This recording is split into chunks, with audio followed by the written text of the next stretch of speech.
Hi, we are live, and we have. I have a pleasure to have our guest for today is Luke Tan. Um, You. Hi, Luke. Hello. You are in a group. This is a closed Facebook Yep. group for Russian people, Russian community, and we have different people here. People who already fully plant-based, and people who are in transition period, and there are people who go on and off, and there are some who are not there yet, and but just trying to get a glimpse of this journey and how it all can work out. So I would like to ask you how about your story. What did it take you to get on this path? I think for me, initially, it started off with my wife because my wife had severe digestive issues. And because at that time I was having a kilo of meat a day, I was a traditional high protein, low carb bodybuilder. So having so much meat. And because I was doing that, my wife was actually following the same kind of diet and lifestyle, and she had severe digestive issues. And she at one point feared that she might actually have colon cancer.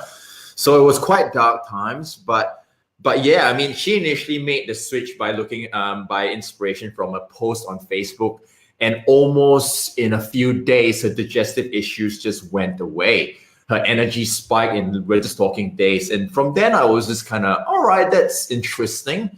And the more I researched and I started reading on the lifestyle, and what really flipped though was, I was still thinking of, oh yeah, this is interesting. My wife was plant-based, she's feeling a lot better, but it didn't really click for me to make that switch until I watched a documentary on animal cruelty, which is the film called Earthlings. And after I watched Earthlings, it made me realize that all my life, I was conditioned to think that certain animals were food, certain animals were pets, but in essence, they're all the same. They live, they breathe, they feel, they want to be loved.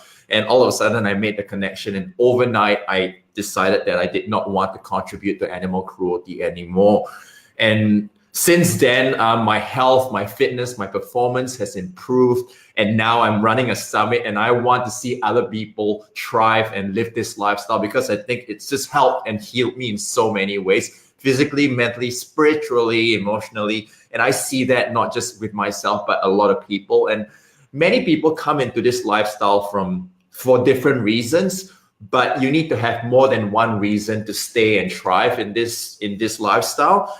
And I've seen athletes who have suddenly increased their recovery, put on muscle, while people who have healed from chronic diseases, reverse the cancer, heart disease, and it's just an amazing way of living. And for me right now, from where I was before, a kilo a day meat eating bodybuilder, to where I am right now, wanting other people to experience this lifestyle and health, feeling well, feeling energetic, and if you're an athlete, performing better, recovering better, but also having a greater purpose. I kind of went around in a big kind of picture, but it's helped and healed my life in so many ways. And I think it all takes once. Everybody is at a different stage of this journey, but the more you move towards a whole food plant-based diet, the more your health, your mental clarity, your cognitive function, your athletic performance, and your sense of purpose actually increases. Oh, that's great. Was it a cold turkey move? Like, did you go? Yeah. And did you notice something? Were you weak in the beginning? Was it hard for you to have all the nutrients and all the protein? I'm sure you probably was worried. Of course. That's the first thing that I was worried, being a bodybuilder, eating a kilo of meat a day. That was the first thing that I worried about protein. So I jumped in the deep end. I went cold turkey because overnight I just made the switch. And I remember the next day I just substituted gram for gram protein, meaning that I was having, say, a kilo of steak. So I had the same amount on tofu. But what actually happened was, because I was having so much tofu and beans, I started getting indigestion.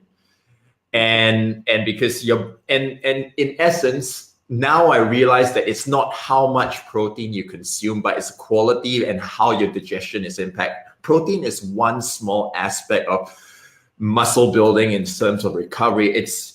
We need, beyond looking at protein, you need to look at micronutrients as well, and fiber. Now I realize and I know of a lot of athletes who have done so. Like back in the day, athletes would consume a high amount of protein, but now moving to a whole food plant-based diet, protein consumption actually drops into half or even a quarter of what they used to. But not only are they getting sufficient protein to help the increased athletic performance, to help heal as well, but they're also getting a whole host of phytochemicals, fiber, antioxidants, which back in the day, being an bodybuilder eating high protein, low carb, I did not think about these things. I just thought about macros. I thought about, okay, I need 40 grams of protein, I need carbs, I need fats. I thought in a very reductionistic point of view, and I needed specific supplements to help improve my performance. But now I look at it holistically, because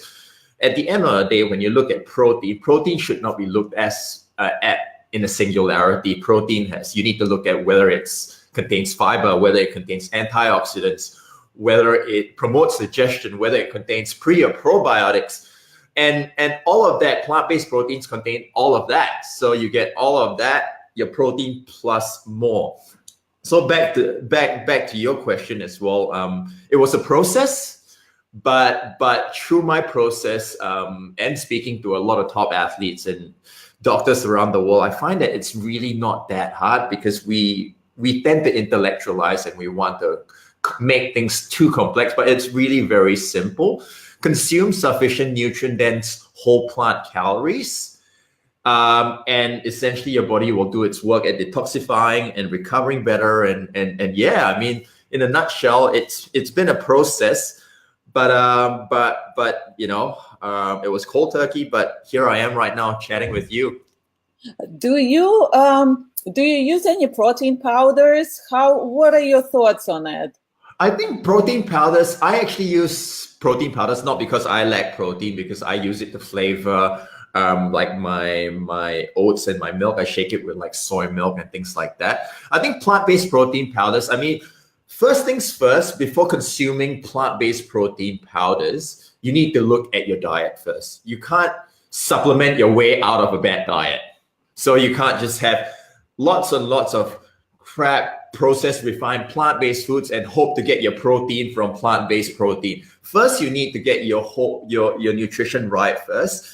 Moving towards a pretty much a whole plant-based diet, then you can look at, okay, how else can I optimize it? And the reason why I would sometimes advocate for some people who want to, say, increase their performance with a plant-based protein is because plant-based protein, let's say if you look at a scoop of plant-based protein, normally we look at strength athletes. Strength athletes might require a little bit more protein than endurance athletes, or just anybody that's just for healthy and daily living, daily living. Let's say strength athletes would tear more muscle fibers, and they need to recover and repair and build new muscle fibers. And plant-based proteins are great because one scoop of plant-based protein powder would give you, say, 20 or 30 grams of protein, but only have, say, 100 and 150 calories, for example. But let's say if you're wanting to consume 30 grams of protein in legumes, that might be about 600 calories. For 4, 5, or 4, I mean, I can't really work, I need to work out the specific, it might be more, okay? It might be more calories because there's carbs, there's fats, there's a lot. So plant-based protein powder gives you the protein that you actually need while having a lower calorie. So it keeps you leaner in that sense. You hit your protein quota while not over-consuming calories.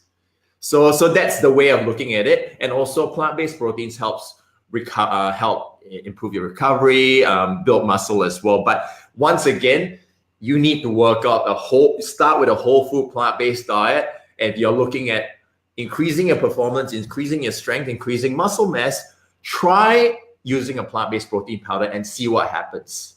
Because some people say, well, it doesn't work for me, but I think I don't believe that you should say, oh, supplements are bad. We shouldn't take supplements. You shouldn't supplement plant. It really depends on individual and your goals.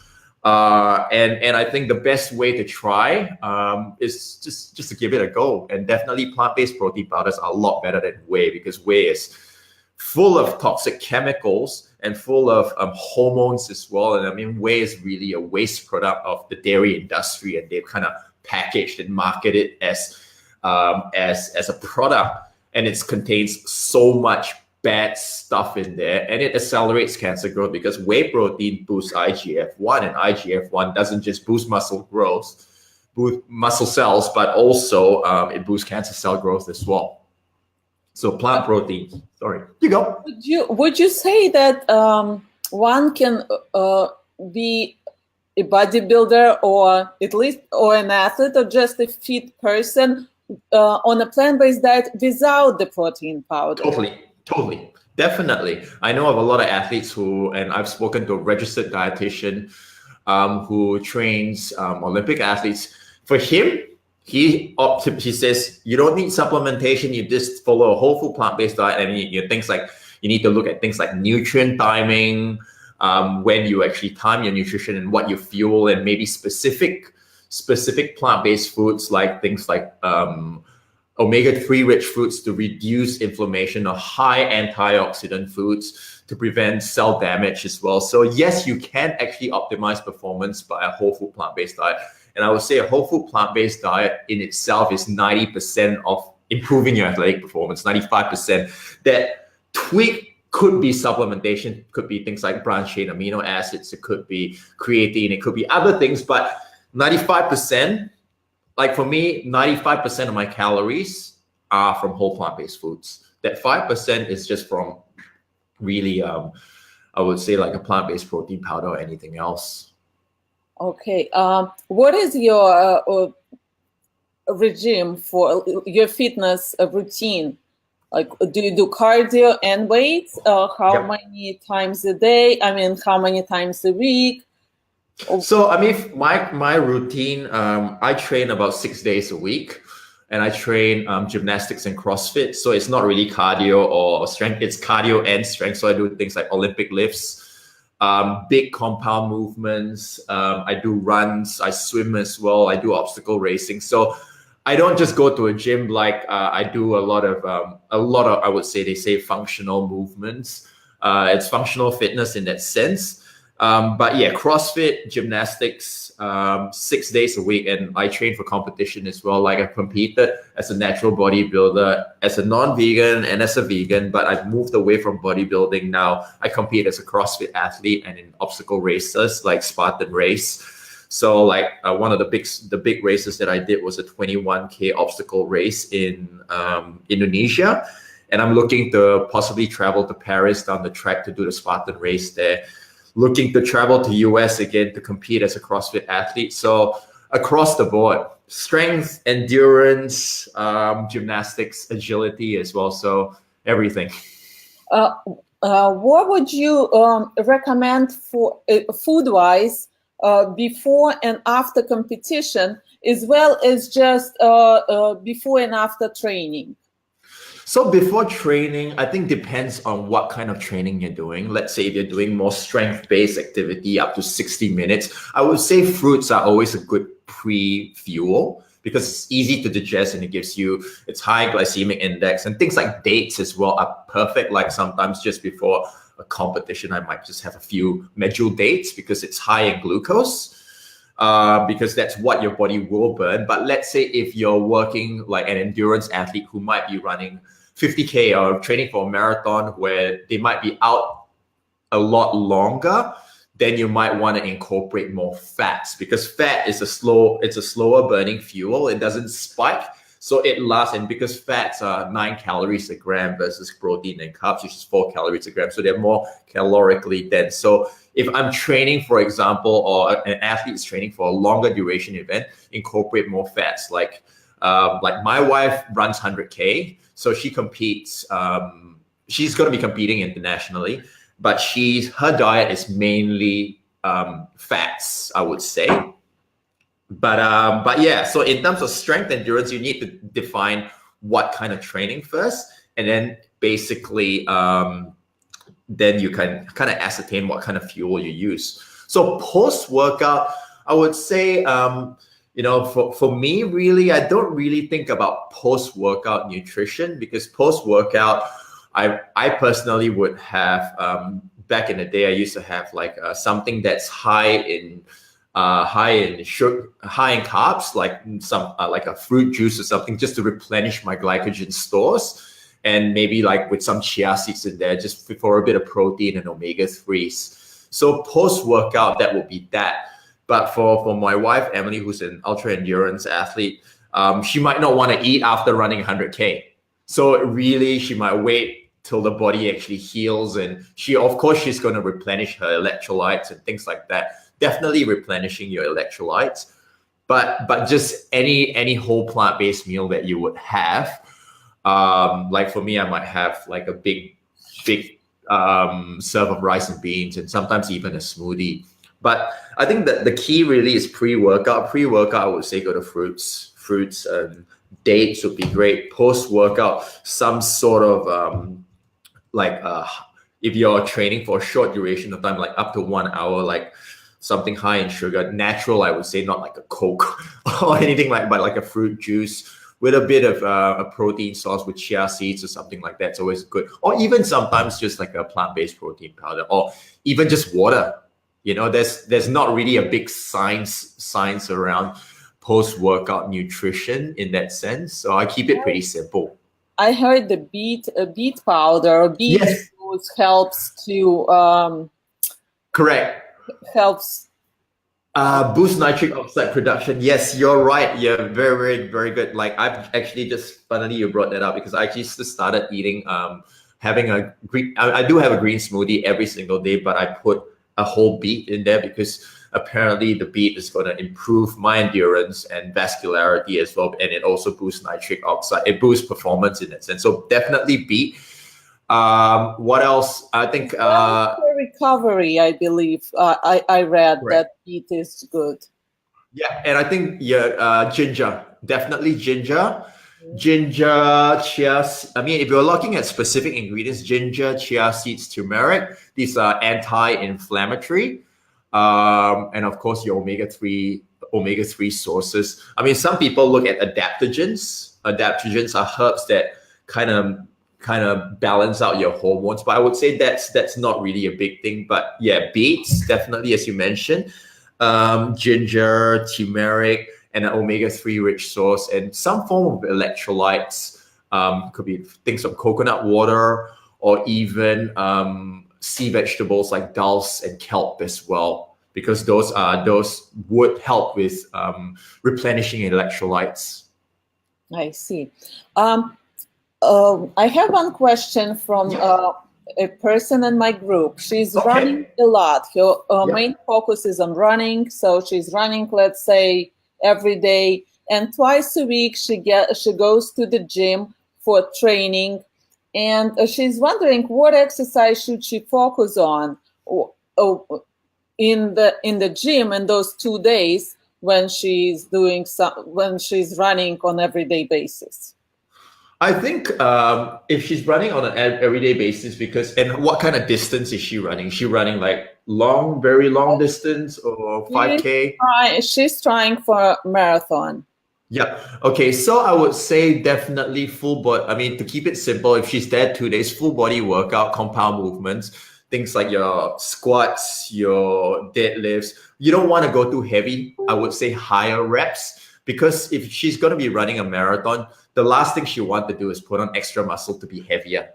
At the end of the day, you want to be lighter as well. So I mean, things like body weight movements, things like circuit training as well. Like when my wife trains for her ultras and she runs 100Ks, hundreds of Ks a week, what she does is a lot of core stability work, and things like a lot of mobility and flexibility stuff, just to open up the hip flexors as well, because sometimes when you're running a lot, your hip flexors might be a little bit tight. So, but I would say coming back to the gym, definitely more I would say even circuit style, and also more compound movements like your squats, deadlifts, pull-ups. I would say pull-ups, because I think the thing about runners is that I know, like my wife as well, her upper body strength is quite weak because she's always running. She doesn't train her upper body. So things like assisted pull-ups, lat pull downs, the basically movements that incorporate a few joints. Okay, thank you. I You're also welcome. have a couple of questions regarding kids. Yeah. One question is, I just have it on the paper, so I'm gonna be. Yeah, but that's okay. That's okay.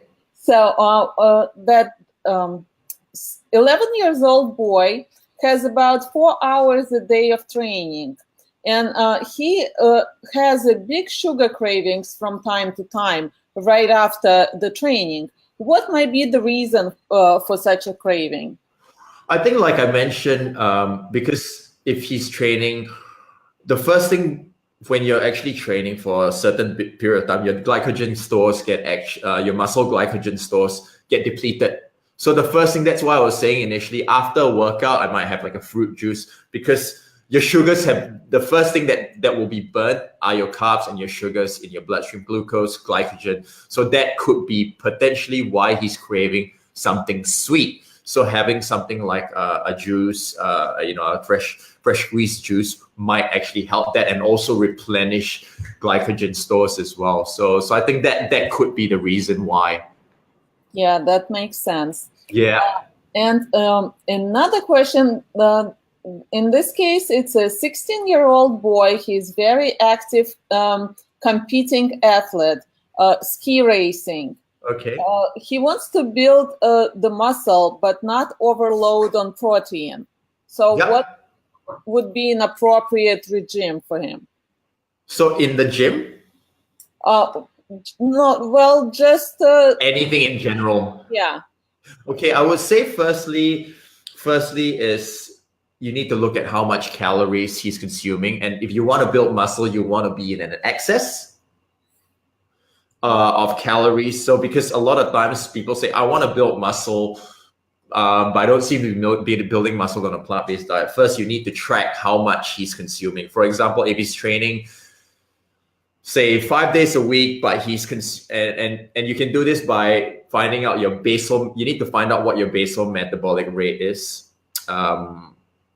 Basal metabolic rate basically shows you how much calories you need based on your activity level. So there's this formula called the Harrison-Benedict method. You put your age, the amount of time you're training, how many times you're training, and it'll spit out, say, okay, just for training 6 days a week, 5 days a week, you need 3,500 calories to maintain, for example. And this formula will give you that actual. So if for someone that wants to build, say, I'm eating, but I'm not building any muscle.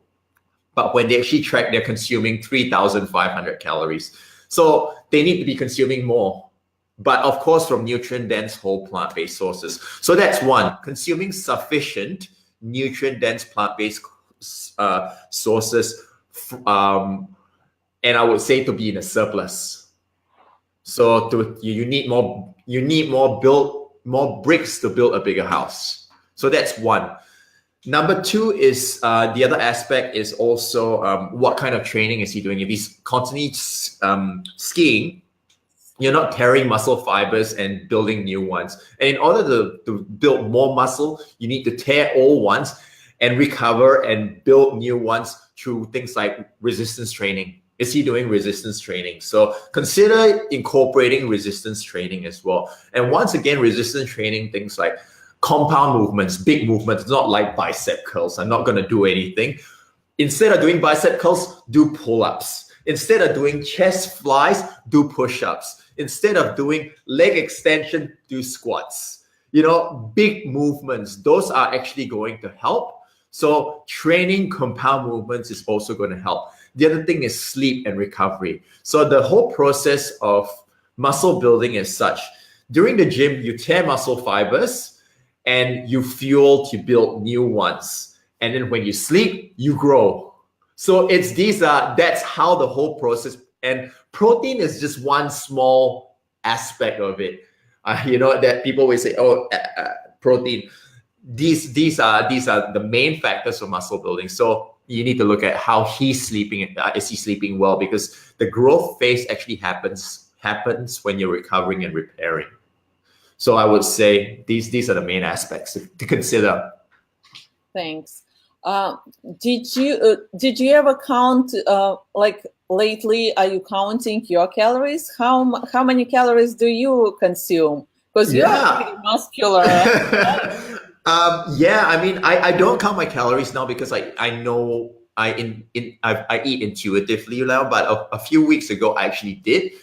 And according to the Harrison-Benedict method, and according to what my basal metabolic rates based on 6 days a week, I should be consuming roughly about 3,500 calories to maintain. And I did the calculation back then. I just went on like MyFitnessPal or Chronometer just to see. I just kind of logged everything. Okay, I had oats, 2 cups of oats. I had pumpkin seeds, a table. I just for fun. And I was sitting about 3,476. So is it easy for you on a plant-based diet to consume so many calories? It is very, very easy for me because in order for me to hit that, because I consume fats as well. Like I consume a lot of nuts and seeds. I also use like natural peanut butter. So like I start my day with a big bowl of oats. And my big bowl of oats is about 1,300 calories. So that one meal already is half, a little bit less than half of maths. But anyway, yeah, 1,300 calories of my total daily intake. And I mean, in the evening, I eat a large volume of foods and I incorporate good whole plant fats.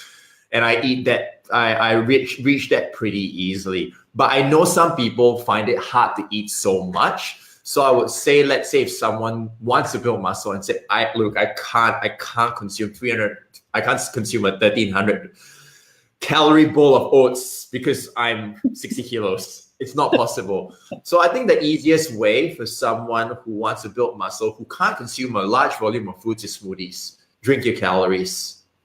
So because you can make a smoothie, you can put 1 banana, you can put some dates, 2 tablespoons of nut butter, chia seeds, some soy milk, maybe like a plant-based protein. You can easily hit 800 calories in a glass and you just drink it. So for someone that has trouble putting calories in, that could be an option, using a smoothie instead. What about your wife? That she eats less calories? For female, it probably, for female, we don't need that many calories, right? Definitely she has less calories than me, but she's also breastfeeding right now. Yeah. So she eats quite a large volume of food as well. She has a bowl of oats, but because of her kind of activity and her training, she consumes predominantly fat, a lot of fats, and of course starches as well. Like she has a big bowl of oats with lots of chia seed, nut butter as well, and she hits her caloric goals daily. And in the evening, she has like a big large salad with avocado, or sometimes we have a big large pasta as well. All our fats that we consume are from whole sources. We do use olive oil a little bit from time to time with certain cooking, but most of our fat calories come from avocados, nuts and seeds, nut butters. So in that sense, she does consume a significant amount of calories. And yeah, basically because she runs hundreds of Ks a week, and also she's breastfeeding. And she been vegan through all her pregnancy. Yes. And I assume your daughter is vegan as well, and gonna be vegan. And how is? Do you ever get questions from your family, the doctors trying to scare you away from this lifestyle or something? It's funny because sometimes initially when Emily was pregnant, the doctor was questioning her about, she's was open to a plant-based diet, but she was asking about her calcium. You know, are you consuming milk because you need your calcium and all of that? And of course, Emily just like didn't worry about that. And because I think she got a lot of support and got a lot of confidence in her decision by obviously watching people like Michael Greger, speaking to a lot of vegan plant-based moms in forums, and she knew and we now know that it's the best decision that we can for our little girl Sienna. So I think it's about getting educated, researching, and asking people who are already in the lifestyle what they are doing. So my parents were, of course, initially worried, but at the end of the day, I don't really listen to them because the healthiest people in the household are me and Emily. And it will be, I mean, why are you questioning me when we're doing what we're doing? So it's kind of reached a point where, because we both compete, nobody really questions us because for me, I've seen so many examples of people thriving on this diet. And I now know, having interviewed plant-based registered dietitians, having interviewed all the like Neil Bernard and Dr. Clapper and all, a plant-based diet is suited for anyone at any stage of life at any age. But you need to do your research. You can't just feed a child bananas, just bananas and go raw for your you need to have you need to follow pretty much, ensure that they're consuming sufficient calories. Children generally, like right now, Sienna, when she was growing up, we pay a lot of attention to iron and calcium as well, because I think they need it a lot more, and they need a lot more fats for their brain development. So we incorporate things like omega-3, like from hemp oil, chia seeds in her oats, and she has lots of legumes as well. Legumes are a great source of calcium. And for iron as well, she has seeds from the chia seeds and a few different things here and there. So I think you need to understand what your child needs. And of course, the next thing is B12. So B12 is one supplement that plant-based, I mean, even omnivores are deficient in. So we supplement with B12 every single day. And our little girl, Sienna, gets the B12 through the breast milk. Okay. So that's now. She is currently 16 months. She's adorable. Yeah. So you've seen her on the forum and everything. Yes. She's hitting all her milestones. Really bright, really energetic, and definitely following in mommy's footsteps. And I think a lot of it, and she's just really strong. I think a lot of it comes down to, of course, the way we've raised her, and also because prior to her coming into this world, we were 100% on a whole food plant-based diet for at least 5 years. So I think we've I believe we've set her right. And I think for parents out there who want to consider bringing up a plant-based child, I assure you that it's the best thing that you can do for your children, to set them up for life, boost their immunity. And I think look into people like Dr. Clapper, PCRM as well. And right now, Emily and I were invited to speak in the Plant-Based Parenting Summit, which is happening this week. So if you're a plant-powered parent wanting to find out about raising a plant-based child, tap into the summit right now. I can share the link with you, but it's around this Plant-Based Parenting Summit, and you'll have all you need.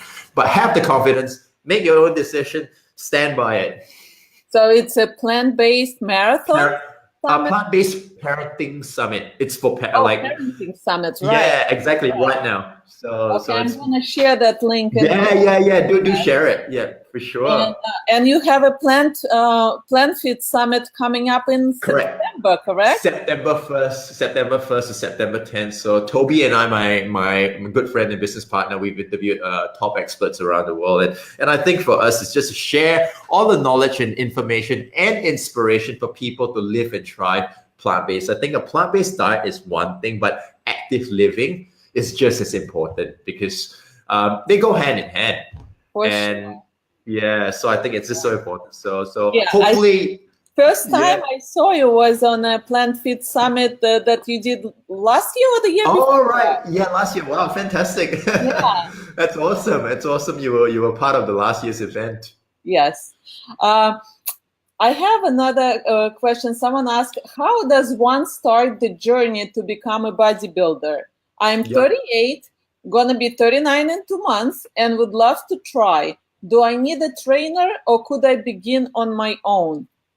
Yeah, I think you can. I mean, the first thing to starting is, I mean, if you want to start, you can go to, if you don't want to spend any money, go to bodybuilding.com. There's a lot of programs right there that you can start with. There could be 2 month, 3 month programs. And I always believe that it's never too late to start anything, because if you want to compete, there's masters categories as well.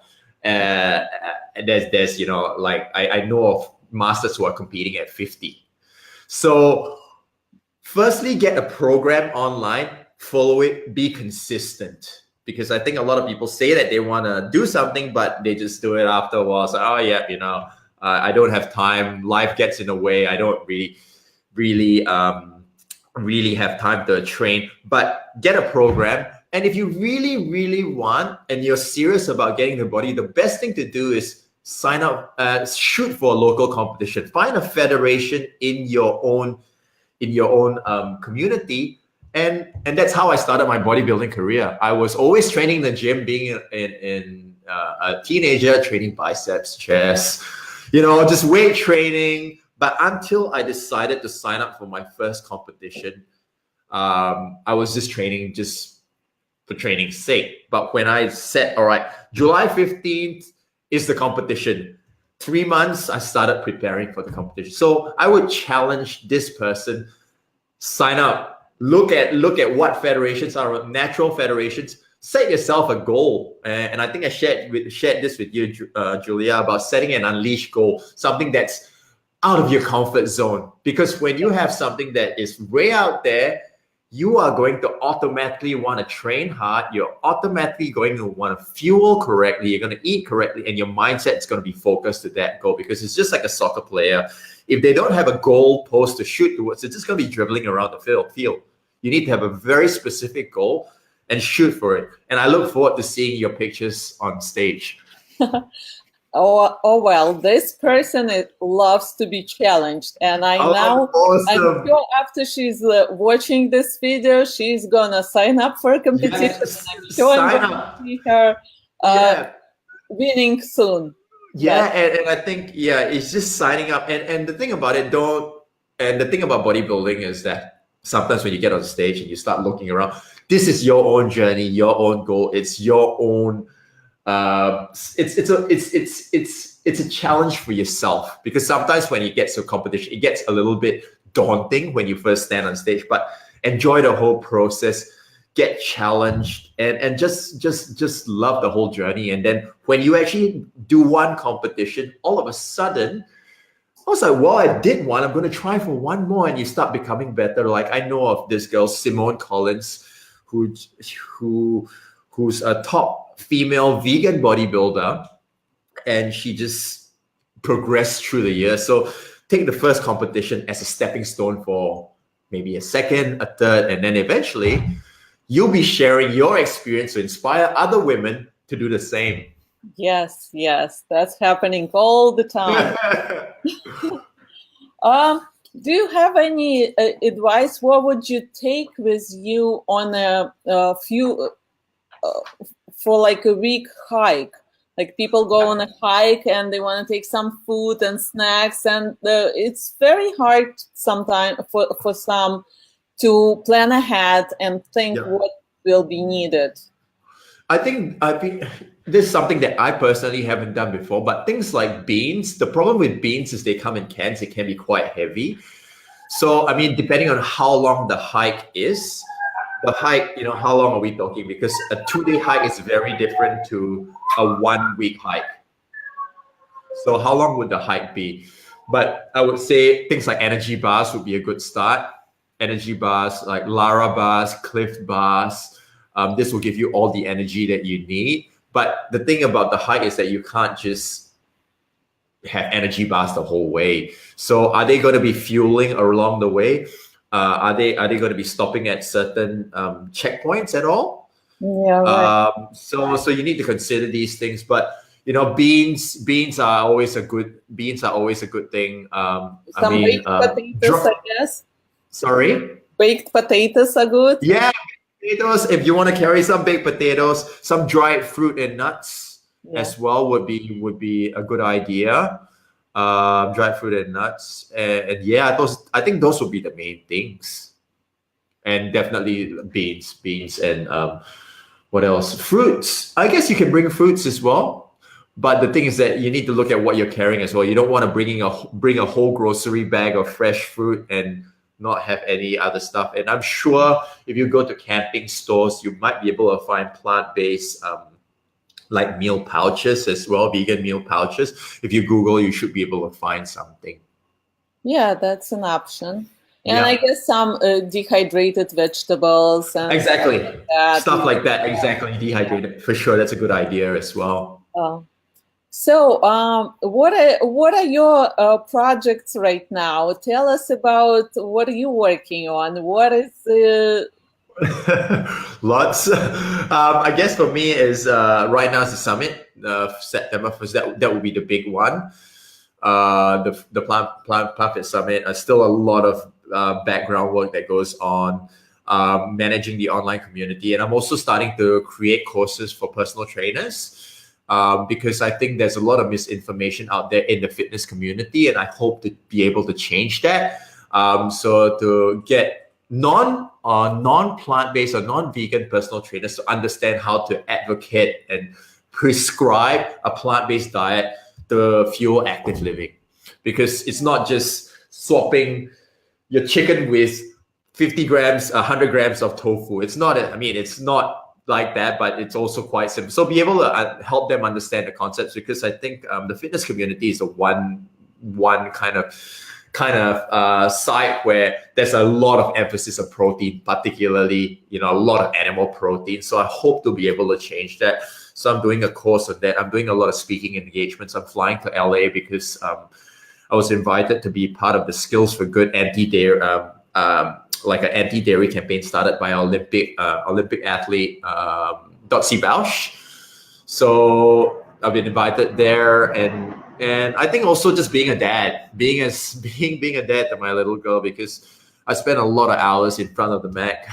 I bet. And it's just really, really crazy right now. I'm not getting a lot of sleep, but I'm mission driven, I'm goal driven. But at the same time, I want to be able to spend as much time as I can out of the computer with my little girl. Like every evening after I finish, like about 4 p.m., I'll finish and I'll train for 1 hour. I've got a home gym, and then we'll go cycling to the local park, and I just spend time with her, playing with her in the park. Just trying to balance it all right now. But I love what I do. It's totally doable with all the plant energy we get from plants. It's definitely doable. It is indeed. And are you planning to launch the program, the challenge that I'm in? Yes, exactly. So that's the thing. Like that's what I'm doing as well, trying to get the program working so that we can we've kind of launched it, but not officially, so that I can help people understand. And the whole purpose of the program is for people to just get all they need to be able to try plant-based and also live healthily as well. There's a few different goals, like I said, the Unleash goal earlier, but the whole purpose is just to live and thrive, become the best version of yourself. And the start is a plant-based diet. So I'm excited about that. And for me, I think the program is one aspect, but I just want to see more people living this way on so many levels, because I think it's a solution to many of the world's problems. I mean, philosophical as it may sound, I think, when we actually look at the food that we have, food is energy. And what kind of energy are we putting into our system, whether it's good, whether it's whether it's energy from the sun, and or whether it's negative energy. So I think of it as food is energy, and when you consume positive energy, it will help you it will propel you on a physical, mental, even spiritual level. So I think I want to see and hope to see everybody in the world, move towards this direction, and it's great. And I'm optimistic because more and more people are starting to be aware and open to this, and it's led us to this conversation today, and me speaking to your community, and I think I thank you for this opportunity as well to be able to share and hopefully inspire someone to move one step forward from where they are. And we definitely need more personal trainers who are Exactly. knowledgeable about plant-based, because a lot of Exactly. time the people go to the gym and they say, and the trainers are pushing the protein, pushing the meat on them, and Exactly. just don't know how to combine the training with the plant-based nutrients and nutrition.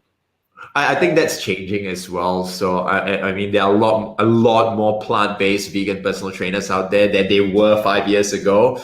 So I think I'm excited as well. So, but I think there's still a vast majority that need to be vegucated as well. Educated. Yeah. So I think it takes all of us to actually be positive examples of the lifestyle, to share what we know, to inspire these personal trainers to maybe consider plant-based and for themselves and for their clients. I agree. I can't agree more. Yes. Well, I'm very inspired already by everything that you shared with us. Thank you. And this is a great time and great interview that here. And I guess for the last question, someone has a question. Thinking about buying a program like a plan with workout and meals. Do you recommend any program? Yeah. So what kind of? I mean, the thing is, I can share the program that you're currently on. So I think you have the link anyway. I can share that link with you.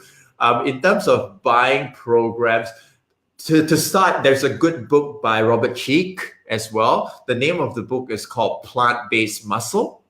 There's programs and there's also nutrition. And Robert Cheek has also wrote the book Shred It. So Robert Cheek, Shred It and Plant-Based Muscles are two good books to start with as well. And and funny is I do write about plant-based nutrition. I also do have my book Awake and Alive. I've written on plant-based nutrition during my journey. I've also got training programs in there. So Awake and Alive, I can share the links with you later, Julia. And also the online also the online program that you're on. And I would say nutrition. I think those would be the first thing to start with. And if you want to get something for free, you can go to bodybuilding.com as well. There are free programs there. And where else? Plant-based muscle. I'm just thinking. So when can we expect to be able to join your program, the one that I am in right now? Oh yeah, you can actually join it right now. Yeah. So it's. The people can join in. Exactly. Just go to your site. Okay, wonderful. I can share. They can actually start right now as well. So it's already live. All the content is there. There's training programs. There's also follow along exercise videos, which you have done as well. My butt really sore right now. I remember when I tried. There's one particular program in. I did it with Lisa. It's a partner program. I was I was dead after that when I filmed it with her. So that's that program. But yeah, I'm glad you're feeling a little bit sore and you're enjoying it already. Okay, we kind of at the end of our time.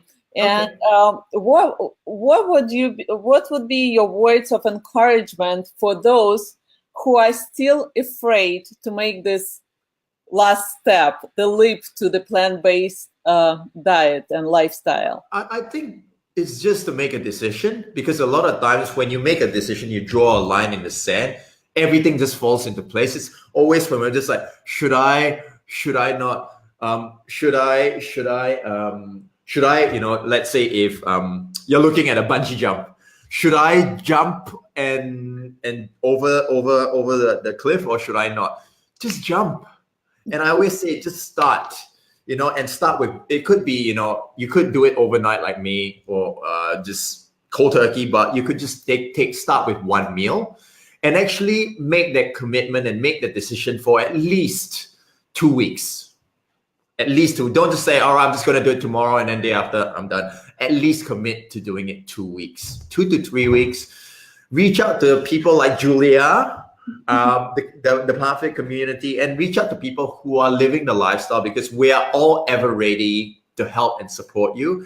And it may take days, it may take a couple, but you're going to start feeling a lot better. You're going to start feeling like you have a lot more energy. You got a lot more energy. Your mind's a lot clearer. You're starting to drop a little bit of body fat.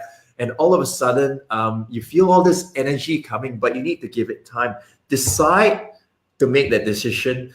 Look for support. And while you're at it, just research and look for people that inspire you. Let's say if you're a runner, let's say if you're a bodybuilder, if you're a cyclist, Google plant-based cyclists, see that particular person, what they do, and you'll be inspired to be like them. For me, a few people that come to mind are people like Rich Roll. He's a big inspiration of mine. People like bodybuilding, there's Nimai Delgado. If you look, there's so many plant-based athletes right now. And I would say, yeah, just jump in. And rather than look at it as a diet of like deprivation, or I can't eat animal products, look at it as an adventure. Look at it as, what else can I add in? What else can I include? Because when we look at what else we can add in, once you start putting more whole plant-based foods, you're automatically going to crowd out the bad stuff. And I think by doing so, you're going to be a lot more conscious of what you eat. And by being more conscious of what you eat, you're going to feel better on a mental and a physical level. So basically just start and reach out if you need help. Listen, yeah, and you're going to feel you're going to feel healthier, fitter, more energetic, and you're going to feel more alive. And inspire more people. And inspire more people around you, and inspire more people around you to live this lifestyle. And before you know it, you'll be sharing your journey and saying, hey, join me as well. It's fun over here. Great, Luke. I'm very grateful for your time. Thank you. My pleasure. Your energy. I'm just sitting here all inspired already. That's awesome. And I think that's what this lifestyle does to us all. Yes, definitely. Thank you so much. Thank you. I will share all the links and the books that you mentioned. I might ask you for specific links and books. Okay, yeah, let me know. Yes.